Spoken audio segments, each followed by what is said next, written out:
Continuamos nuestra tertulia de esta noche y hablando de Pedro, pues vamos a hablar de piedras. Hablando de la Iglesia, hablando de los papas, vamos a ver quién fue el primer papa. ¿Cuándo conoció Pedro a Jesús? Sin duda alguna, Pedro es el apóstol más conocido de Jesús. Sin embargo, los evangelios cuentan muy poco de él.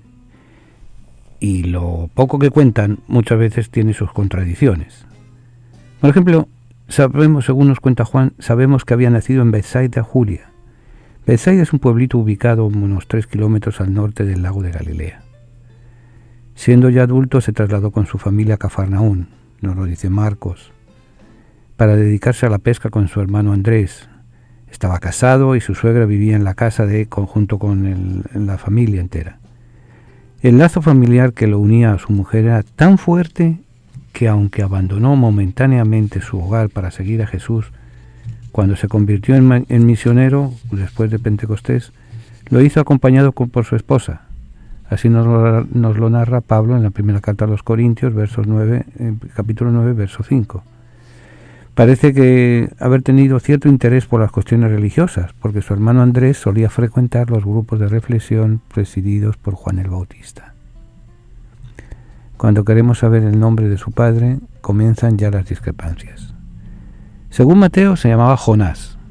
Mateo, capítulo 16, verso 17. Pero según Juan, se llamaba Juan, capítulo 1, verso 42. Ahora las discordancias aparecen sobre todo en un hecho muy importante como es su vocación. Los evangelios nos presentan 3 versiones. La primera, Marcos cuenta que un día Jesús iba caminando por la orilla del lago cuando vio a Simón y a su hermano Andrés que estaban echando las redes en el mar, pues eran pescadores. Les dijo: síganme y los haré pescadores de hombres.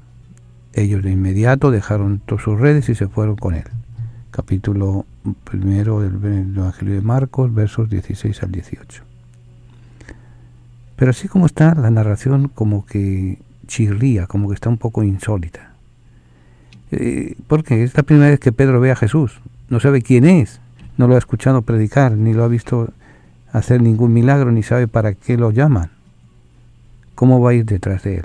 ¿Puede un hombre adulto, con familia, con casa, con trabajo, abandonarlo todo repentinamente y seguir a un desconocido transeúnte que pasaba aquel día junto a él, junto al lago, junto al lugar de trabajo?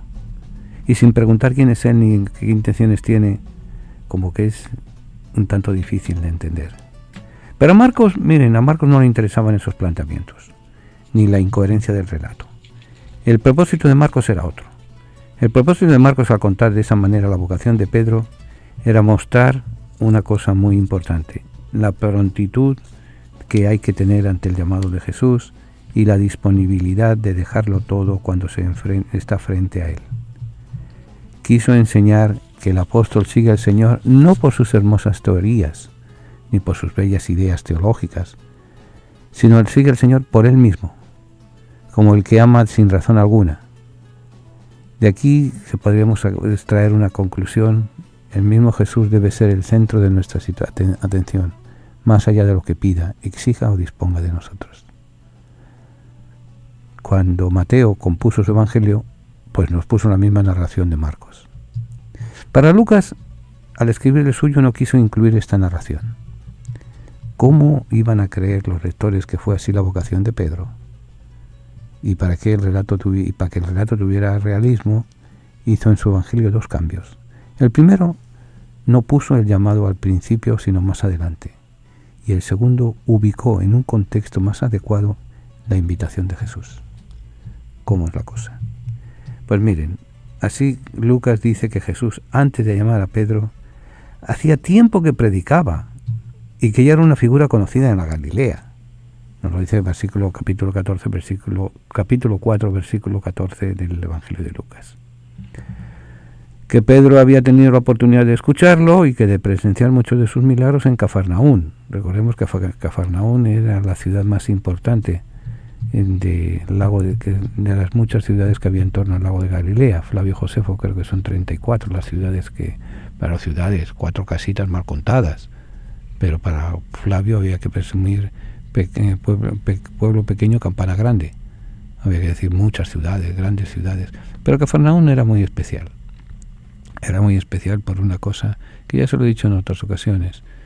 Había tenido una sinagoga grande, era un sitio de pesca donde recalaban los barcos, era el lugar, la importancia se la da, que era un lugar por donde pasaba la Vía Maris. La Vía Maris era la carretera, vamos a ponerle así, la autopista, que conectaba Egipto con Siria y Siria con Roma. Y según la costumbre, cada 30 kilómetros, unas 20 millas, cada 30 kilómetros había un lugar de cambio de postas, de cambio de caballos, un lugar donde había para bañarse, para descansar, para comer, para beber y para intercambiar regalos, intercambiar experiencias. La prostitución estaba, por supuesto, a la orden del día. Y por eso había recaudador de impuestos, Mateo, Leví. Por eso había un centurión romano, una centuria romana, con sus soldados. Y allí es donde Jesús ha ido a hacer sus grandes milagros, ha ido a como diríamos, a recalar fieles. Jesús va allí donde está la comunidad. El lugar donde mayor comunidad se concentra es en Cafarnaúm, allí va Jesús. Y allí va Pedro, porque el negocio de Pedro no era solamente el pescado fresco. Pensemos que a los 2 días a los 3 días el pescado, como las visitas, apestan. Así que, sin embargo, había una forma de conservar el pescado, y era en salazón. Porque el que caminaba, el que iba en la Vía Maris, iba camino de Roma, a saber cuándo iba a encontrar el próximo repuesto, y cargaban con pescado salado, pescado en salazón para sus caminos. Eran tan conocidos Pedro y Jesús, que incluso había estado de visita en su propia casa, en la casa de Pedro, y le había cobrado asombrosamente a su suegra. Por lo tanto, cuando Jesús lo llamó, el pescador de Galilea, ya se conocían mutuamente muy bien. Y pensamos que no era, como decimos vulgarmente, llegar y besar el santo. Jesús llegó, estableció una serie de amistades, una serie de cosas alrededor, y Pedro pues oiría algo, se enteraría de algo. El caso es que le convenció. Y la escena del llamado la cuenta así Jesús. Subió Jesús a una de las barcas que era de Simón y se puso a enseñar a la multitud. Después de predicar le dijo a Simón: navega mar adentro y echen allí las redes para pescar. Pero Simón le contestó: Maestro, hemos estado intentando pescar toda la noche y no hemos sacado absolutamente nada. Pero ya que tú lo dices, echaré las redes. Así lo hicieron. Y pescaron tal cantidad de peces que las redes estaban a punto de romperse. Entonces hicieron señas a sus compañeros de la otra barca para que fueran a ayudarlos. Ellos fueron y llenaron tanto las 2 barcas que casi se hunden. Al ver aquello, Simón Pedro cayó a los pies de Jesús y le dijo: apártate de mí, Señor, porque soy un pecador. Es que él y todos los demás estaban asombrados por los peces que habían sacado. Y también lo estaban Santiago y Juan, hijos de Zebedeo, que eran compañeros de Simón. Pero entonces Jesús simplemente le dijo a Simón: no temas, desde ahora serás pescador de hombres. Entonces llevaron la barca a tierra y dejándolo todo, siguieron a Jesús. Capítulo 5, versos del 3 al 11 del Evangelio de Lucas. Esta segunda versión de la vocación de Pedro es más lógica y coherente. Tiene 4 importantes diferencias con la de Marcos. En primer lugar, Pedro conocía ya desde hacía tiempo a Jesús. Había escuchado sus enseñanzas y presenciado sus milagros.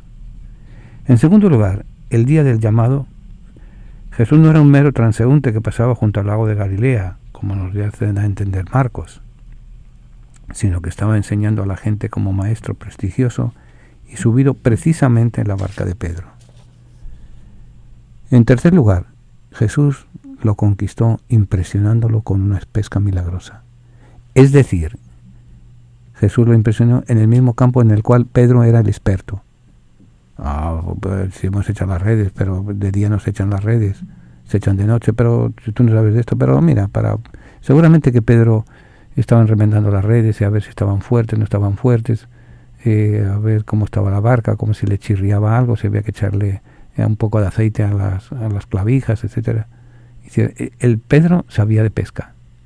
El Jesús era un predicador, un carpintero, un técnico, que seguramente Pedro lo utilizó en varias ocasiones para repararle el barco.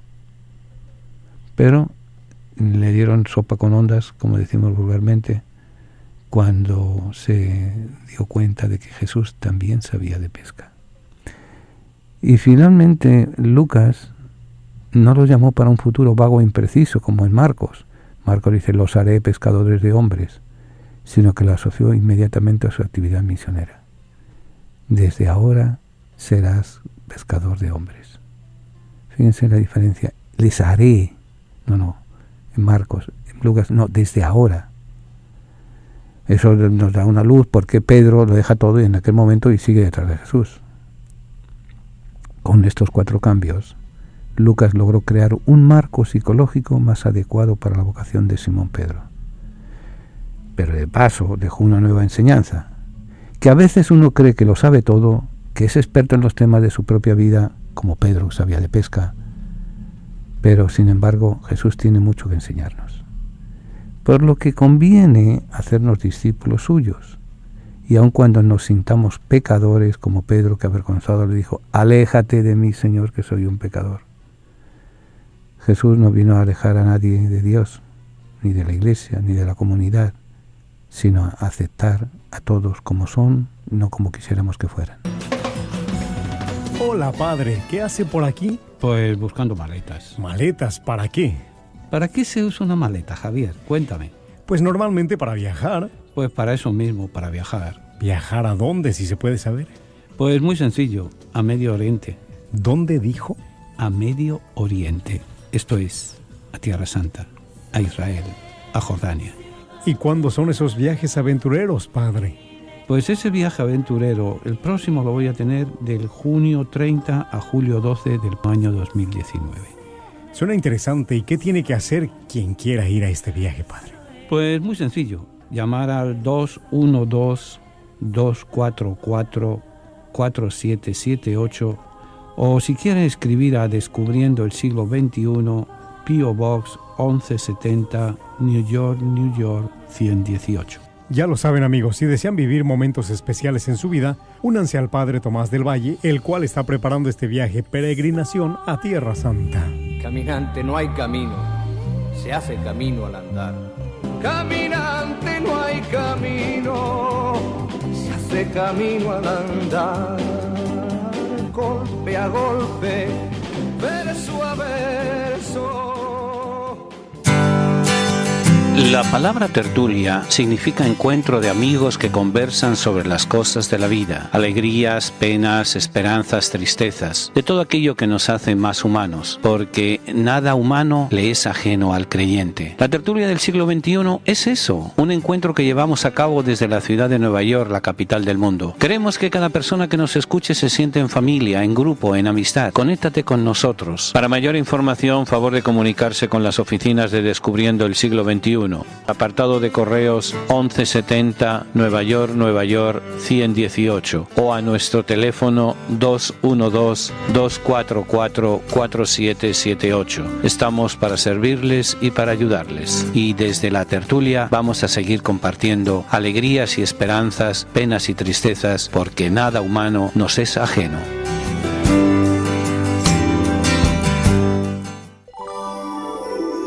Padre nuestro que estás en las flores, en el canto de los pájaros, en el corazón latiendo, que estás en el amor, la compasión, la paciencia y en el gesto del perdón. Padre nuestro que estás en mí, en mi familia, en mis amigos y amigas, que estás en ese que yo amo, en ese que me hiere, en aquel que busca la verdad. Santificado sea tu nombre, adorado y glorificado por todo lo que es bello, bueno, justo, honesto, de buen nombre y misericordioso. Venga a nosotros tu reino de paz y justicia, fe, luz, amor. Sé el centro de mi vida, de mi hogar, de mi familia, de mi trabajo, de mi estudio. Hágase tu voluntad, aunque mis ruegos reproducen a veces más mi orgullo, mi ego, que mis necesidades reales. Perdóname todas mis ofensas, mis errores, mis faltas, mis pecados y ofensas contra ti, contra mí mismo y contra los que me rodean. Perdona cuando se vuelve frío mi corazón. Perdóname, así como yo con tu ayuda perdono a aquellos que me ofenden, incluso cuando mi corazón está herido. No me dejes caer en las tentaciones de los errores, de los vicios, de la crítica, el juicio, el chisme, la envidia, la soberbia, la destrucción y el egoísmo. Y líbrame de todo mal, de toda violencia, de todo infortunio, de toda enfermedad. Líbrame de todo dolor, de toda tristeza, angustia y de toda desilusión. Pero aún si tales dificultades ves que son necesarias en mi vida, que yo tenga la fuerza y el coraje de decir: gracias, Padre, Señor del Rey del Universo, por esta lección. Que así sea. Amén.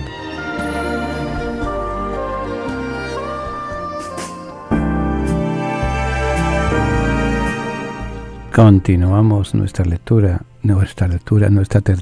de esta noche. Y antes que se me vaya a pasar, mando un saludo muy cordial a todos nuestros hermanos privados de libertad, que esta noche no sé si les he nombrado o no, pero que sepa que si no les nombro no es por descuido, sino por despiste. Pero hay mucha comida en mi plato muchas veces y se le escapan a uno, se chisporrotean a uno las cosas y demás. Pero que sepan que tienen un recuerdo muy importante. De hecho, el viernes de la semana pasada, era primer viernes, tuvimos la misa en honor del Sagrado Corazón dedicada a los familiares de los presos. Rezamos por los presos, pero rezamos también por sus familias, que tienen necesidad de consuelo, de ayuda, de esperanza en todo momento. Ya les digo, aunque no les mencione, están en nuestra mente, están en nuestro corazón. Y ánimo, han perdido la libertad, pero no han perdido la dignidad. Luchen, que la lucha siempre va a ser bendecida y va a ser agradecida. Entonces, vamos a ver cómo nos presenta una tercera visión de la llamada de Pedro, de la llamada a Pedro por parte de Jesús.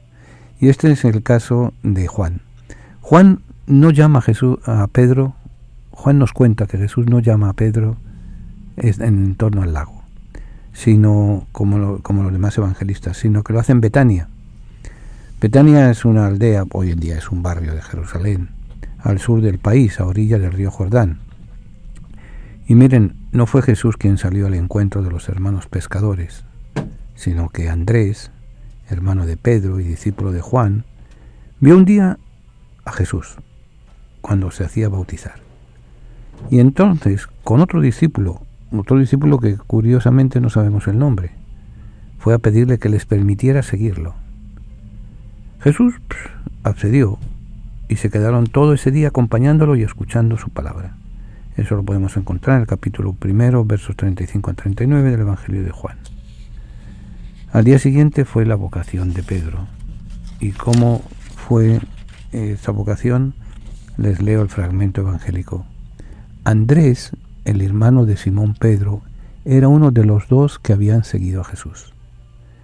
Al amanecer se encontró con su hermano Simón y le dijo: hemos encontrado al Mesías, esto es, al ungido. Y lo llevó hasta donde estaba Jesús. Cuando Jesús lo vio, lo observó, le dijo: tú eres Simón, hijo de Juan, pero sabes, te llamarás de ahora en adelante Cefas, que significa piedra. Y desde ese día Pedro se convirtió en el discípulo del Señor. Eso está también en el capítulo 1, versos 40 al 42 del Evangelio de San Juan. Juan cuenta de esta manera la vocación de Pedro y a continuación también la vocación de Felipe y de Natanael. ¿Por qué lo narra de esta manera? Porque así los discípulos pueden ir aplicándole a Jesús todos los títulos que conocen. En efecto, en este breve escena del llamado de Jesús a Andrés y a Pedro, lo llaman el Maestro, el Mesías, el anunciado por Moisés y los profetas, el Hijo de José, el Hijo de Dios, el Rey de Israel, el Hijo del Hombre. O sea, de los versículos 38 al 51 le da una retahíla de títulos que ellos reconocen a Jesús. Obviamente los discípulos no pudieron saber todo eso ni tener una visión tan profunda de Jesús a los pocos días de conocerlo. Quiere decir que había habido un contacto previo una presencia previa de entre ellos. Pero incluso narrándolo así, nos deja otra enseñanza. Y es la que el discípulo debe ir profundizando todos los días en el conocimiento de aquel a quien sigue. El que no lo conoce cada día un poco más no es verdadero discípulo. Aquí me viene a la mente una experiencia, muchas veces he tenido esa experiencia, que cuando le pregunto a uno, ¿tú de qué religión eres? Yo cristiano o católico, soy católico. Ok. ¿Quién es la figura más importante del catolicismo? Ahí ya vienen 50.000 nombres, pero algunos aciertan la figura de Jesús. Y cuando yo les pregunto, ¿y qué sabes de Jesús? ¿Qué conocemos de Jesús? ¿Qué conocemos de su mensaje? ¿Qué conocemos de qué preocupación hemos tenido de conocer? ¿O simplemente no conocemos de Jesús las retahílas de Padre Nuestro, Ave Marías y Glorias, las oraciones muchas veces melosas y románticas que le damos al Señor? ¿Conocemos realmente quién era este hombre? ¿Dónde vivió? ¿Qué hizo? ¿Cuál fue su mensaje? ¿Cómo impactó a 12 personas bien dispares? Y esas 12 personas hace casi 2000 años han sido capaces de cambiar el mundo. Para bien o para mal, pero lo han cambiado. Lo conocían. Lo intentaron conocer. ¿Usted y yo qué hacemos? Aunque las tres versiones están adaptadas para transmitir un mensaje, ¿es posible saber cuál de ellas se acerca más a la realidad? Hoy los estudiosos sostienen que la de Juan, porque la de Marcos suena casi como imposible, y la de Lucas no es más que un intento de mejorar la versión imposible de Marcos. Además, por un segundo motivo, los Hechos de los Apóstoles dicen que al morir Judas, Pedro buscó elegir un reemplazante con las siguientes condiciones. Primero, que nos haya acompañado mientras vivía Jesús con nosotros, desde los tiempos en que Juan bautizaba, como nos dice el libro de los Hechos, capítulo 1, versos 21 al 22. Esto confirma que los discípulos se habían ido uniendo realmente a Jesús en la época de su bautismo, como lo cuenta Juan. Es la manipulación del texto, todo lo que queramos habido y por haber. O sea, es la adaptación de los hechos. ¿Cómo les diría? Muchas veces cuando escribimos un libro es porque queremos demostrar una idea. Queremos poner en conocimiento un proyecto. Aquí los apóstoles parten de otra premisa. El proyecto es este. Ahora a ver cómo yo coloco los protagonistas para que vayan acercándose a este proyecto. Marcos y Lucas, como estaban en la zona de Galilea, Pedro estaba en el negocio de la pesca, lo colocan en la pesca. Pero tiene más semejanza. Y entonces nos da una visión de Pedro, Juan, una visión de Pedro que probablemente no habían caído en cuenta. Y es que Pedro era también un hombre inquieto por el cambio político y religioso en Israel. Porque al fin y al cabo los seguidores de Juan el Bautista, ¿qué es lo que pedían? Esos cambios. ¿Quién va a un mitin político? El que quiere unos cambios, el que está simpatizando. ¿Quién quiere un cambio religioso? El que asiste es el que asiste a esas actividades religiosas para conocer, para enterarse. Por eso Andrés y Pedro y Felipe y Natanael andaban buscando a Jesús. Y probablemente andaban buscando una razón de ser de su vida. Una razón de ser de su existencia. Hay que conocer el contexto cultural, político, social y religioso del tiempo de Jesús. Y ahí Pedro estaba a flor de piel, estaba inmerso en todos los cambios habidos y por haber. Estaba sensible a eso. Porque un individuo que está simplemente dedicado al negocio de la pesca, le importa un divino que venga un predicador y que vengan media docena de predicadores. Él va a su negocio y punto. Pero el hecho de que... ¿Y cómo reconoce que es pecador? ¿Con qué se compara? ¿Con qué se controla él su vida o su no vida? es una figura de Pedro que probablemente deberíamos de rehacer y de reestructurar en nuestra mente y en nuestro corazón.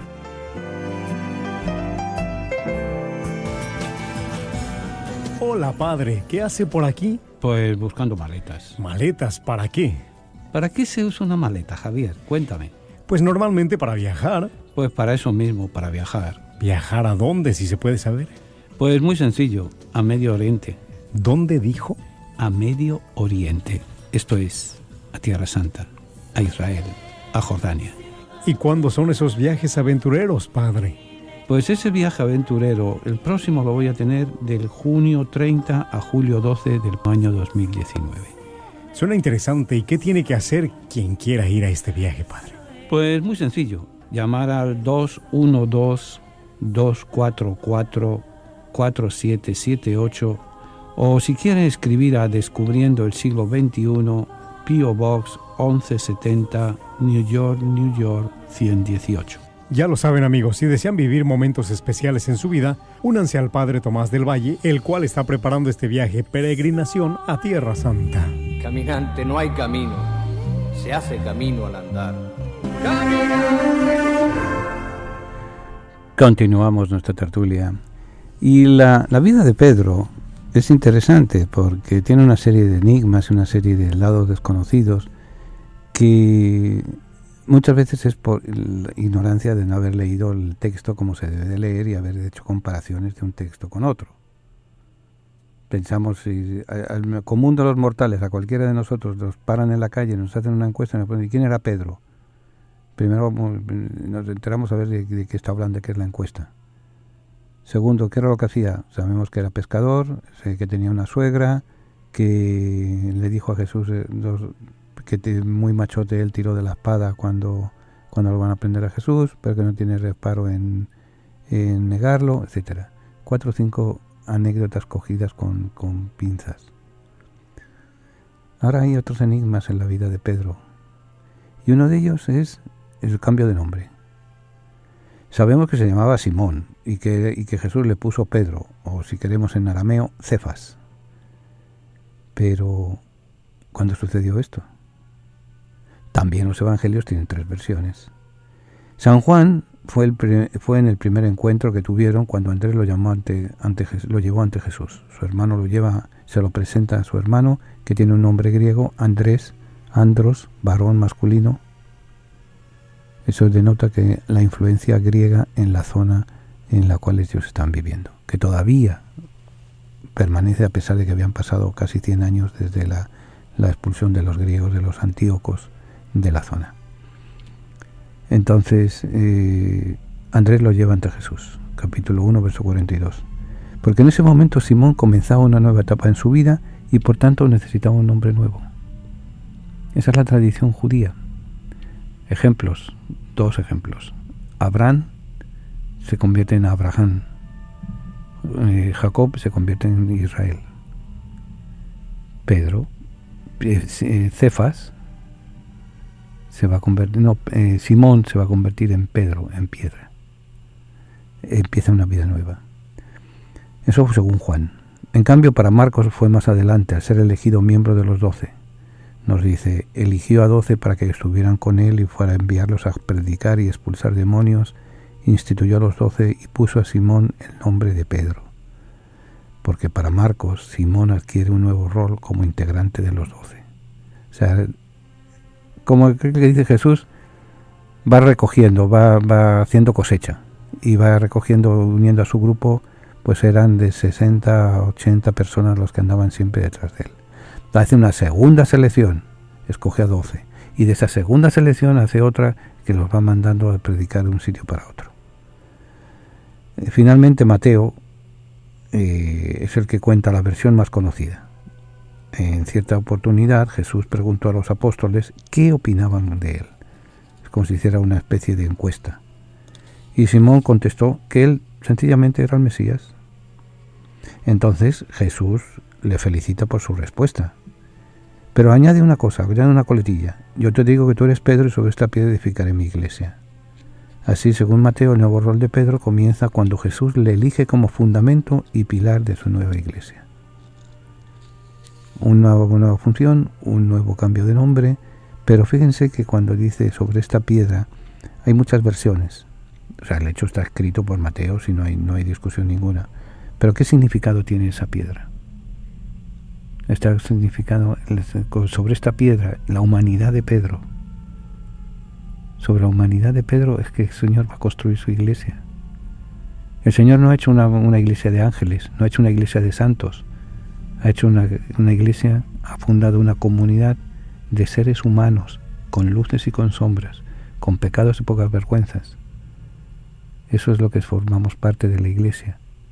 Iglesia, que la palabra iglesia es una palabra griega que significa asamblea, la asamblea de los creyentes en Jesús. Y entonces el pilar y fundamento va a ser un hombre, va a ser Cristo resucitado, obviamente, pero sobre la parte humana va a ser el hombre Pedro, que va a hacerse cargo de todo. Ahora, ¿es posible aquí saber cuál de las tres tradiciones es la histórica? La verdad que difícil la ponemos.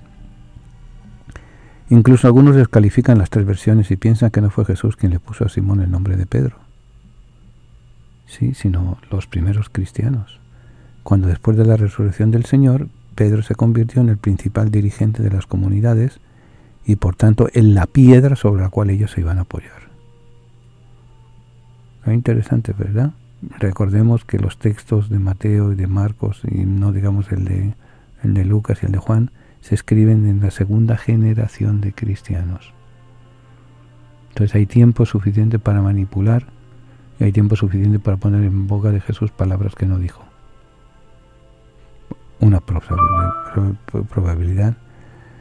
Pero es inexplicable que los primeros cristianos, conociendo lo débil y cobarde que Pedro había sido durante la pasión y muerte de Jesús y las 3 veces que lo habían negado, le hayan impuesto precisamente el nombre de piedra, roca.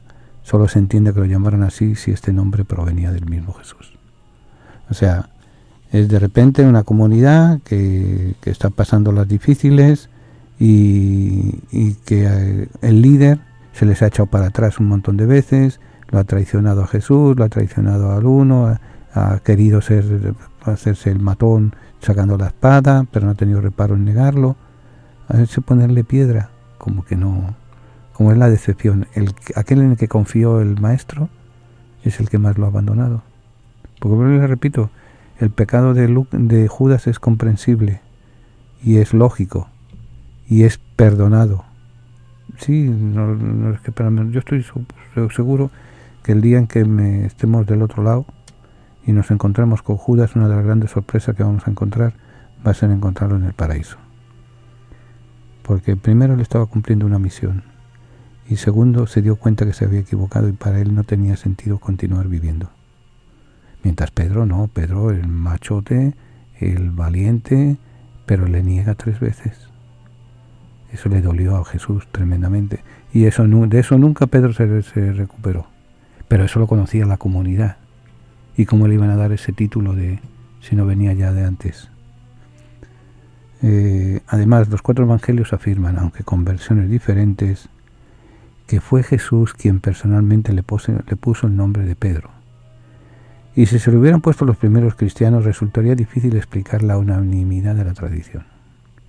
Por eso la mayoría de los biblistas sostienen que el nombre de Pedro le fue dado a Simón directamente por Jesús en algún momento de su vida. No sabemos cuándo. Pensemos, vuelvo y les repito lo que os he dicho en varias ocasiones, que los evangelistas acomodan los hechos a su conveniencia. La finalidad de ellos es bien clara, demostrar que Jesús es el Señor, que es el elegido por Dios, que es el Hijo de Dios, que vino según Mateo, a recordarnos que hay un nuevo reino, un nuevo Israel, el reino de Dios, el reino de los cielos, que lo vamos construyendo día a día. Según Marcos, el conocer a Jesús, Jesús es el Señor. Según Lucas, la gran misión de Jesús fue presentarnos el rostro de Dios. Un Dios que es misericordia y que se compadece del pobre y del abandonado y del necesitado. Y Juan nos recuerda un sentimiento más místico, más profundo, que en el principio estaba la palabra, Dios es palabra. Todos los restos de tradiciones, ellos cada cual los van colocando como si fueran un rompecabezas, los van colocando a conveniencias. Olvidémonos de los derechos de autor, olvidémonos de un montón de chaviendas que conocemos hoy en día, de autores, de escritores y demás. No, ellos tenían una finalidad, transmitir un mensaje, y ese mensaje había que transmitirlo como fuera, y así lo hicieron. Por eso los evangelistas no buscaron ofrecernos datos históricos sobre la vida de Pedro, de Simón Pedro, sino que con la información que tenían nos transmitieron un mensaje inspirado por el Espíritu Santo. Ahora, hay algo en lo que todos coinciden, no obstante las diferencias de enfoque, y es el lugar destacado que Pedro ocupó dentro del grupo de los 12. O sea, eso nadie lo pone en duda. Pedro va a ser el líder, con sus luces, con sus sombras, con sus chaviendas, con sus cosas, pero es el líder. Y desde el primer momento. Por eso no se ha seguido, se ha respetado. Pedro en Jerusalén era la última voz, la voz cantante. Por eso el primer concilio se lleva a cabo en Jerusalén. Por eso se va a considerar la cátedra de Pedro cuando se va a Antioquía. Y por eso llega como con bombo y platillo, por así decir, a Roma. ¿Por qué? Porque Roma era la capital del imperio. Hoy en día pues se hubiera ido, pues no sé, Pedro se hubiera venido a Nueva York, que es la capital del mundo, o se hubiera ido al mismo Roma, probablemente. Hay dos ciudades que son capitales del mundo, Roma y Nueva York. Al que no le guste Nueva York, pues mira, para los gustos se tienen los colores. Pero lo que se vive en Roma, no solamente en lo religioso, sino en lo cultural, en lo histórico, en la vivencia de la vida y demás, en la mezcolanza y en el cruce de culturas, de religiones y demás, es lo mismo que pasa en Nueva York, que no ocurre en otras ciudades. Bueno, pues cuando Pedro va a Roma es porque iba a la capital del saber, a la capital desde donde se iban a predicar, se podía predicar, se podía dar a conocer a Jesús. Así, Pedro es el que tiene la voz cantante. Cuando no entiende una parábola va a ser el que pregunta. Mateo 15:15, Lucas 12:41. Es él el que cuestiona a Jesús. Ven acá, y cuando hay que perdonar, ¿cuántas veces hay que perdonar? 70 veces 7, como diciendo, el culmen de los cúlmenes. O sea, si 7 es el perfecto, 70 veces 7, como diciendo, no va más.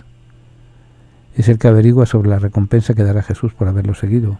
Y nosotros, maestro, que lo hemos dejado todo, como diciendo, porque viene a raíz del discurso, del encuentro de Jesús con aquel muchacho económicamente bien, que quiere conseguir la vida eterna, y va y se acerca a Jesús y le dice, ¿qué tengo que hacer para conseguir la vida eterna?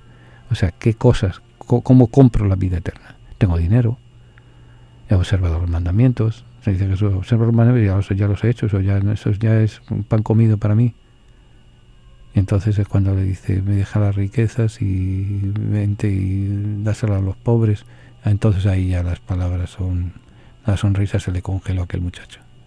Entonces cuando Jesús dice la condena contra los ricos, que es más fácil pasar un camello por debajo de por el ojo de una aguja y demás. Y entonces cuando ahí se pasma Pedro. Y entonces ven acá, entonces nosotros que lo hemos dejado todo, ¿qué pasa con nosotros? No vengas ahora tú, que después de haber dejado el negocio, haber tenido al reperpero, a la mujer y a los hijos, vas a decir ahora que no tengo nada. Y es cuando Jesús mira, me dice, aquel que deja padre, madre, esposo, esposa, hijos, hijas, hermanos, y por el reino de los cielos recibirá 100 por uno y después la vida eterna. Pero se le hizo, pero fue Pedro el que fue el portavoz de todos los demás, a ver qué era lo que pasaba. Va a ser Pedro el que averigua sobre la recompensa, el que pide explicaciones sobre la higuera que se había secado milagrosamente, que le cuestiona a Jesús. Y dice, pero ven acá, maestro, si esta mañana estaba fresquecita en la higuera y ahora estaba muerta. Como diciendo, ¿qué pasa contigo? Y va a ser sobre todo el que pregunta detalles sobre el fin del mundo. Pedro pregunta, Pedro no tiene desparpajo en preguntarle y en cuestionarle a Jesús. Por eso Jesús yo creo que lo escoge, porque lo conocía muy bien.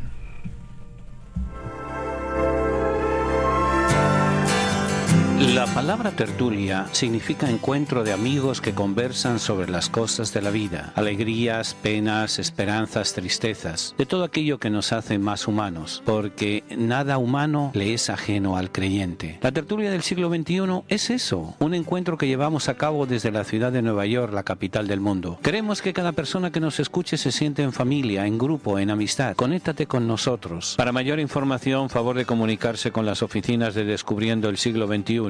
Apartado de correos 1170 Nueva York 118 o a nuestro teléfono 212-244-4778. Estamos para servirles y para ayudarles. Y desde la tertulia vamos a seguir compartiendo alegrías y esperanzas, penas y tristezas, porque nada humano nos es ajeno.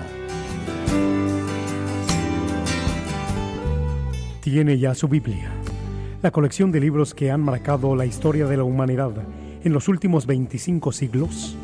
Si aún no posee una Biblia, nosotros podemos ofrecérsela a un precio módico, tanto en inglés como en español, o incluso bilingüe.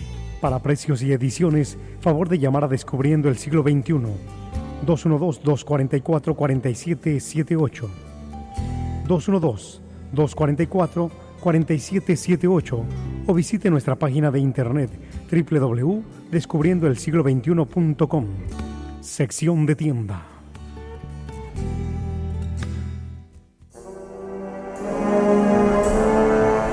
Continuamos nuestra tertulia y quiero recordarles, que no se lo he dicho esta noche, nuestro viaje a Tierra Santa. Vamos a comer, además eso va por la casa, se les invito yo. Todos los que vayan vamos a comer pescado de San Pedro, que se llama, que es la tilapia, que es el pez que originalmente es un pez que solo se daba en el lago de Tiberíades y creo que también en el lago Victoria en África. Es un pez autóctono, como aquel que dice, y después ha ido adaptando es muy fácil de alimentar, come cuanta basura se le echa encima y es fresco. Yo el único sitio en que como ese pez es cuando voy a Tierra Santa, porque sé que no hace ni una hora que lo han pescado, para que vean la experiencia del pescador de hombres y las pescas. Bueno, vamos a Tierra Santa. Vamos a compartir y a visitar los lugares donde estuvo Pedro.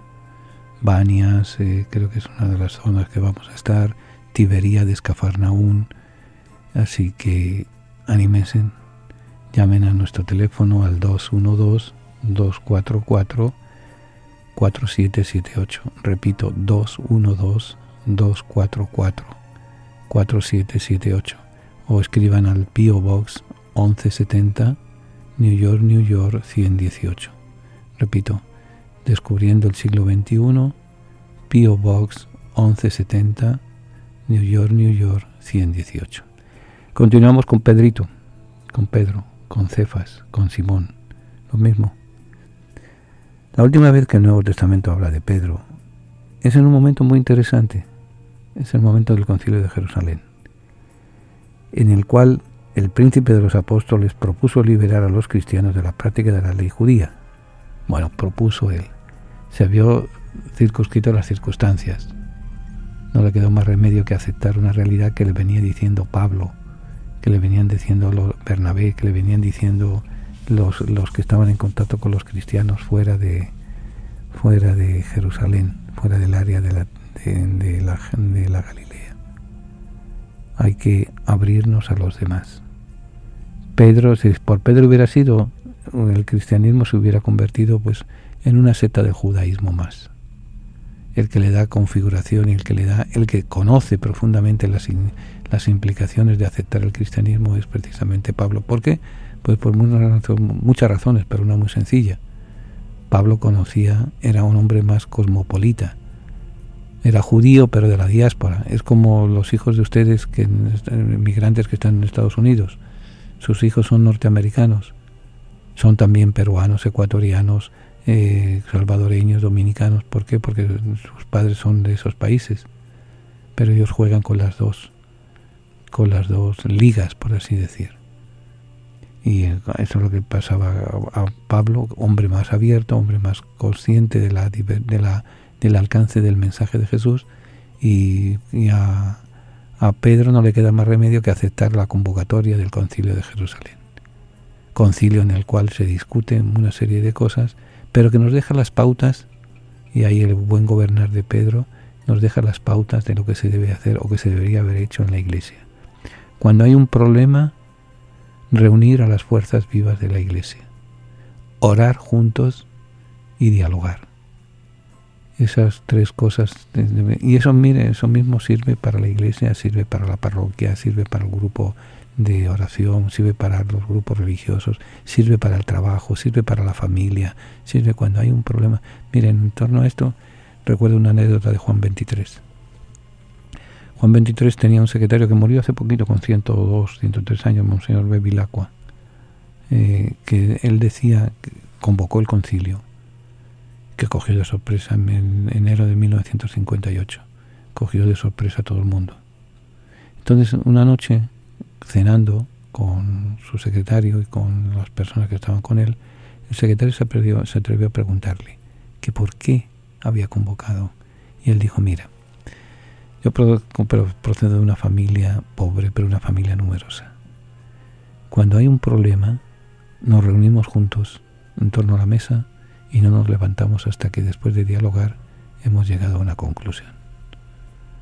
En el fondo, eso es lo que fue el Concilio de Jerusalén, presidido por Pedro, que era la figura más importante, presentado, y por así decir, el acusado de haber bautizado fuera del judaísmo a los paganos es Pablo, tiene que poner sus argumentos de defensa, y la oración para conseguir una conclusión y poner unas normas. Sería bueno que lo fuéramos implementando en muchos sitios. Pero ahí es el momento grande, el último momento en que sabemos de Pedro. Todo lo demás queda dentro de la tradición de la Iglesia, de la historia de la Iglesia. Entonces, en el Concilio de Jerusalén, el Príncipe de los Apóstoles propone liberar a los cristianos de la práctica de la ley de Moisés, con lo cual el cristianismo se independizó definitivamente del judaísmo. Hechos de los Apóstoles, capítulo 15, versos del 7 al 11. Después desaparece del escenario y no volvemos a saber nada de él en la Sagrada Escritura. Le repito, nos llegan las tradiciones, pero las tradiciones es un tamiz que hay que mirar con mucha delicadeza qué tiene de válido, qué no tiene de válido. Ahora, ¿qué fue de la vida de aquel pescador galileo, convocado personalmente por Jesús para el proyecto más fantástico de la historia, que tuvo el privilegio de verlo, de tocarlo, de estar a solas con él, escuchar las enseñanzas de su propia boca? ¿Qué fue de él? Como les digo, un montón de leyendas posteriores trataron de explicarlo. Según una de estas leyendas, luego del Concilio de Jerusalén, Pedro se trasladó a Roma. Allí convirtió con su predicación a las 4 concubinas del prefecto romano Agripa, las cuales abandonaron su modo de vida y siguieron a Jesús. También en esa aventura romana convirtió a Santira, la prostituta favorita del emperador, quien decidió vivir desde entonces en castidad perpetua. Como comprenderán, montaron en cólera ambos gobernantes, y eso es lo que le lleva a acabar con Pedro. Pero Pedro, avisado por su gente, debió de escapar de la ciudad. Ahora, cuando estaba huyendo, Jesús se le apareció en el camino. Pedro se sorprendió y le preguntó, «Señor, ¿dónde vas?» Y él le contestó, «Voy a Roma a ser crucificado de nuevo». Entonces comprendió que Jesús decía tales palabras al ver que su discípulo principal huía cobardemente y decidió regresar y morir con valentía. Esto es el argumento de la novela de Sienkiewicz, Quo Vadis. Quizás la conocen muchos de ustedes, la han visto en película, han leído la novela cuando éramos jóvenes. Es un género literario que se dio mucho en el siglo XIX, contarnos historias sagradas con personajes que, si no es vero, ben trovato, si no es cierto, puede parecerlo. Manipular los textos, porque no había no había material, que no sabíamos nada de Pedro. Hay otra anécdota también, otra historia apócrifa. La mujer de Pedro había sido también apresada y fue crucificada delante de él mientras lo obligaban a mirar la escena. Pedro la animaba diciéndole: acuérdate del Señor, acuérdate del Señor. Fue tal la fe que él demostraba que el carcelero terminó convirtiéndose al cristianismo. Y cuando llegó el momento de la crucifixión de Pedro, pidió que lo colocaran cabeza abajo porque no era digno de morir de la misma manera que su Señor. Como comprenderán, todo esto entran en la leyenda, entran en lo apócrifo, pero es en el fondo ese deseo de rellenar, ese deseo de completar, ese deseo de saber más, cuando la finalidad de los evangelistas era presentarnos el esquema de doctrina de Jesús. Nada de vidas, aparecen rasgos vitales, rasgos existenciales obvios, pero incluso algunos hay la discrepancia, por ejemplo, cuándo nació, cuándo no nació, en qué posición estaba, qué posición no estaba, etcétera. Pero siempre ha sido el interés de búsqueda, generaciones enteras buscando a Jesús. Como que a nosotros como que no nos da mucho el buscar a Jesús, nos conformamos con devociones, con pláticas, con asociaciones, con gritos al aire, etcétera. Pero yo muchas veces lamento, echo de menos ese interés de leer, ese interés de buscar. Y hoy en día no hace falta leer el libro, basta conectarse a la computadora. Vamos a ver cómo nos conectamos. La palabra tertulia significa encuentro de amigos que conversan sobre las cosas de la vida, alegrías, penas, esperanzas, tristezas, de todo aquello que nos hace más humanos, porque nada humano le es ajeno al creyente. La tertulia del siglo XXI es eso, un encuentro que llevamos a cabo desde la ciudad de Nueva York, la capital del mundo. Queremos que cada persona que nos escuche se siente en familia, en grupo, en amistad. Conéctate con nosotros. Para mayor información, favor de comunicarse con las oficinas de Descubriendo el Siglo XXI. Apartado de correos 1170 Nueva York 118 o a nuestro teléfono 212-244-4778. Estamos para servirles y para ayudarles. Y desde la tertulia vamos a seguir compartiendo alegrías y esperanzas, penas y tristezas, porque nada humano nos es ajeno.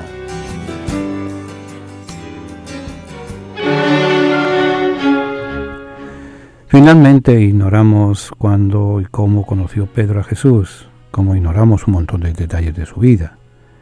Pero si bien existió ese día, sabemos que a Pedro le llevó toda una vida a conocer al Señor. Con enojos, con malos entendidos, con negaciones, con caídas, con infidelidades. Pero el pescador Galileo no se asustó y lo siguió hasta el final. Sabía que se embarcaba en una aventura sin retorno, sin añorar lo que dejaba, sin mirar atrás. Y es ejemplo para nosotros, porque amó tanto a Jesús con tanta devoción, que terminó dando la vida por él, y además de la forma más cruel. Pues cuando uno descubre un ideal que vale la pena, todas las demás cosas de su vida pasan a ser secundarias. Tan secundarias que hasta se es capaz de morir dolorosamente por él, incluso cabeza abajo, como hizo aquel rudo pescador Galileo, ignorante y letrado, luego después de haber descubierto a Jesús y comprender que ya no había en su vida nada más grande por qué vivir. Ojalá nos pasara a nosotros lo mismo. Miren, estamos en tiempo precisamente de reflexión, en tiempo de Cuaresma. Ayer hemos empezado una larga caminata en la cual va una Cuaresma más, un año más, en el cual vamos a los Vía Crucis, nos embadurnamos la frente con una cruz en cenizas, dejamos de comer ciertas cosas, damos alguna limosna por aquello de... Pero no, eso no es Cuaresma. Eso es mirarnos dentro de nosotros y confrontarnos con la figura de Jesús, con el mensaje que nos da el Evangelio. ¿Conocemos a Jesús? ¿Conocemos el Evangelio? ¿Conocemos a lo que nos obliga? Yo siempre pienso que la palabra obligar está de más. Nos invita a vivir. Por eso les deseo que, como Pedro, también nosotros vayamos poco a poco, pero con constancia, buscando el rostro genuino de Jesús. El rostro genuino que lo vamos a encontrar en el hermano necesitado, en el hambriento, en el sediento, en el que necesita calor, el que necesita sentirse amado. Por eso que esta Cuaresma no sea de dejar de comer para no engordar, de dejar de beber para no emborracharse, que sea una Cuaresma más positiva, una Cuaresma de búsqueda de nuestra identidad, búsqueda de nuestra fe, búsqueda de aquello que da sentido a nuestra existencia. Son 39 días, ya pasó uno, 39 días de esperanza, 39 días en las cuales podamos decir al final, como dijo Pedro, ¿a dónde iremos si tú tienes palabras de vida eterna? Que Pedro nos anime, que Pedro nos guíe, que Pedro nos marque el camino. Hasta la próxima semana, si Dios quiere, que Dios les bendiga.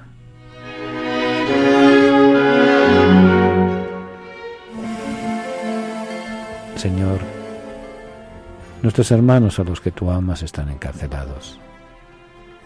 Ten compasión de todos los presos y socórrelos. Si es posible que sea llevadero para ellos este cáliz, pero no se haga nuestra voluntad sino la tuya. Haznos sensibles a las necesidades de nuestros hermanos encarcelados y haznos comprensivos con sus limitaciones. Ayúdanos a hacerle más llevadera la sentencia. Señor, a los que amas están encarcelados. Toda su familia está también sufriendo. Haz que nunca pierdan la confianza y la esperanza en ti. Amén. Hasta el próximo jueves, si Dios quiere. Que Dios les bendiga.